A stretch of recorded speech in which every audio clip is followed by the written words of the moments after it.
আসসালামু আলাইকুম সবাইকে। সবাই কেমন আছেন? আলহামদুলিল্লাহ, আল্লাহর অশেষ রহমতে, আল্লাহর অশেষ মেহেরবানিতে আমরা ভালো আছি। শুধু ভালো আছি বললে ভুল হবে, আল্লাহর রহমতে অনেকটাই ভালো আছি। শুকরিয়া আল্লাহর দরবারে, যিনি আমাদেরকে ভালো রাখার তৌফিক দান করেছেন। তো আজকে হচ্ছে শুক্রবার, পবিত্র জুমার দিন। তো নামাজ আদায় করছি, কোরআন তেলাওয়াত করতে পারিনি। বিকালে আসরের নামাজের পর করবো। আমরা রোজা আছি, আমরা রোজাদার, তাই না বাবা? আমরা রোজাদার। না, হোসেন বড় হলে কি বলবে? আমি ছোট্ট হয়ে রাখছি রোজা, তোমরা কেন রাখো না? তাই না বাবা? বলবেন তো? আম্মা বলবেন, আর কি বলবেন মা? তো এই হচ্ছে আমার কলিজা, এটা আমার জান পাখি। সোনা ঢং দেখাবে দর্শক, সেই ঢং দেখায় হোসেন। মাশাল্লাহ মাশাল্লাহ মাশাল্লাহ মাশাল্লাহ। হোসেন বড় হয়ে দেখবে যে আম্মুর সাথে এরকম দুষ্টু করছিল, ঢং করছিল, তাই না? দেখাবে হোসেন। তো এখানে আছে দুষ্টু বাহিনীর দল, কত যে ঢং করে।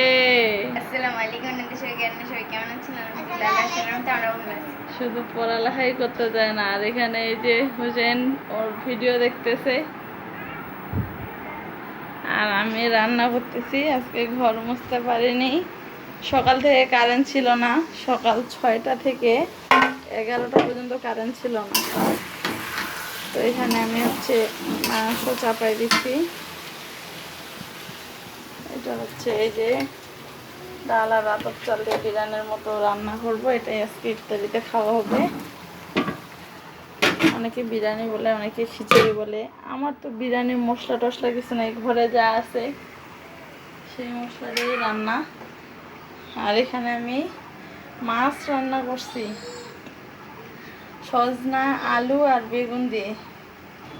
কয়েকটা সজনা ছিল, শাশুড়ি মা দিয়েছিল, বাসা থেকে আনা হয়েছিল এদের পরে। আর এখানে কালকের একটু মিষ্টি কুমড়ার তরকারি রয়ে গেছে।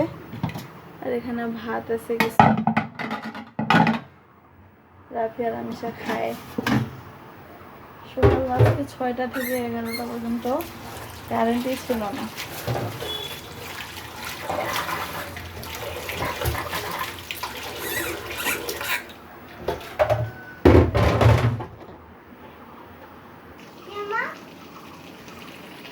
তো এখানে আমি ওই যে বিরিয়ানির মতো রান্না করে নিচ্ছি, আমাকে মাংস খিচুড়িও বলতে পারেন। সম্পূর্ণ বাসার তৈরি মশলা, আমি কোনো বিরিয়ানি মশলা বা এরকম কিছু দেয়নি। এটা আমি ভালো করে নিয়ে সামনে দিয়ে দিব। তো আজকে বাসাওয়ালা আসে, বাসাওয়ালাভাবে আসে, আবার বোকা শুরু করছে। যারা বাসাওয়ালার সাথে থাকেন তারাই বুঝতে পারবেন যে বাসাওয়ালার সাথে থাকা কতটা কষ্টের, কতটা ঝামেলা। অবশ্য সবাই সমান না, টাকা দিয়ে থাকেও, অনেক কষ্ট করে থাকেও, মনে করেন তাদের কথা শুনতে লাগে। আসলে জীবনটা যত সহজ হবে তত সহজ না। জীবনের প্রতিটা পদক্ষেপে অনেক কঠিন, অনেক কষ্টের। আর এর আগে বলছি যে দুনিয়াবী জীবন সুখের কিছু না। দুনিয়াবী জীবন আমাকে সুখ দিতে পারে না, কষ্টটাই বেশি, কষ্টের পরিমাণটাই বেশি। সেটা শুধু আমার না, সবার ক্ষেত্রেই হয়। তো আজকেও আছে আবার বোকা শুরু করছে। যেহেতু সকাল 6টা থেকে 11টা পর্যন্ত কারেন্ট ছিল না, তারপরে পানির লাইন দেওয়া হচ্ছিল, তো বাইরে শব্দ হচ্ছিল। তো মনে হলো যে পানির লাইন ঘুরতে হয়ে গেছে। আমি তরকারি কাটতেছিলাম, আর রাফিয়া হচ্ছে ওয়াশরুমে ছিল। আর আমিষা যায়, আমাদেরকে জিজ্ঞাসা না করে ও যায় আবার পানির লাইনটা অফ করে দিতে।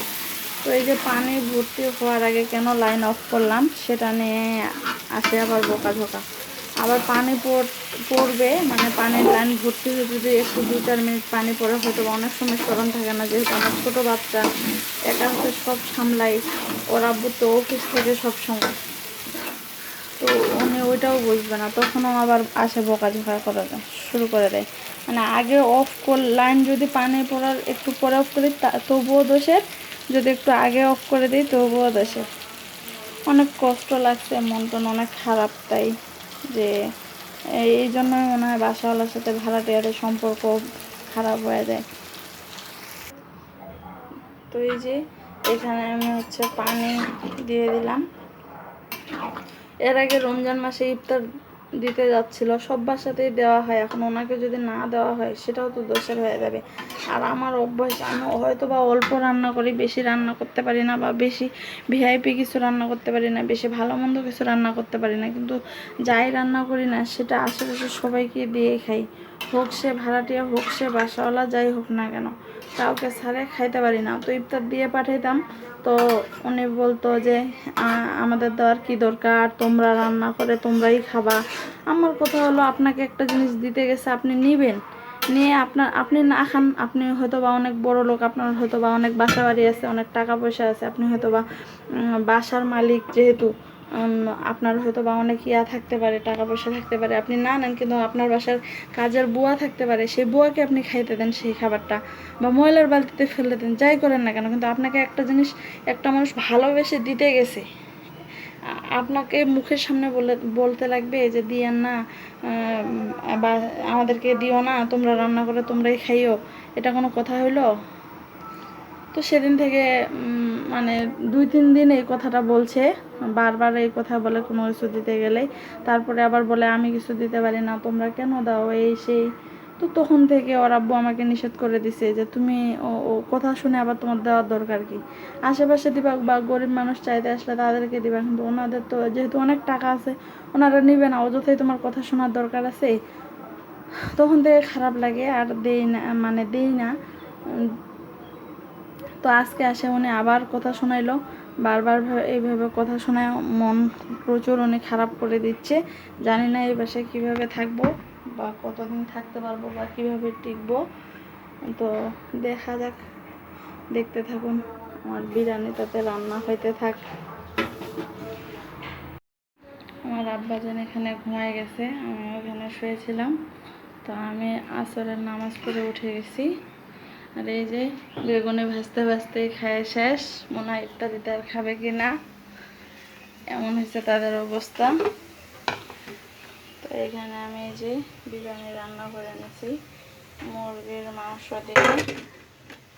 আর এখানে এই যে এটাতে বেসন শেষ হয়ে গেছে শেষে, তাই এরকম হচ্ছে। আর এই যে এখানে বেগুনগুলো, আর ওরা ফুলকোগুলো খায় নিয়েছে, যেগুলো একটু ফুলা ফুলা হয়েছে।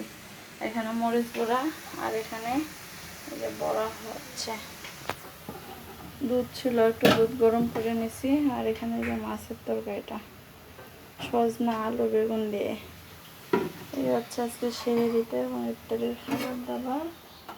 আর এতটুকু করার আছে, বাড়তেছি, ভাজা নিচ্ছি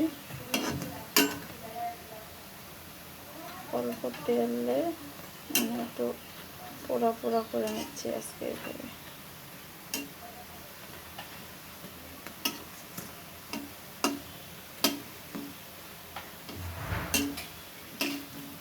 ভালো মন্দ প্রত্যেকদিন যে খুব বেশি একটা রান্না করি তা কিন্তু না, বা খুব যে বড় লোক বা কোটিপতি আমরা তাও কিন্তু না।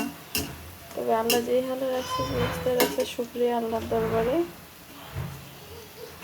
তো এই যে রোজা রমজানের জন্য একটু ভাজাভুজি, একটু রান্না বান্না করতে হচ্ছে। আমার আব্বুটা উঠে গেছে, কান্না করতেছে, তো আপনারা একটু শরবত করবো। তো আপনারা সবাই ভালো থাকবেন, আমাদের জন্য দোয়া রাখবেন, আমার আব্বার জন্য দোয়া রাখবেন। আল্লাহ হাফেজ, আসসালামু আলাইকুম। আব্বা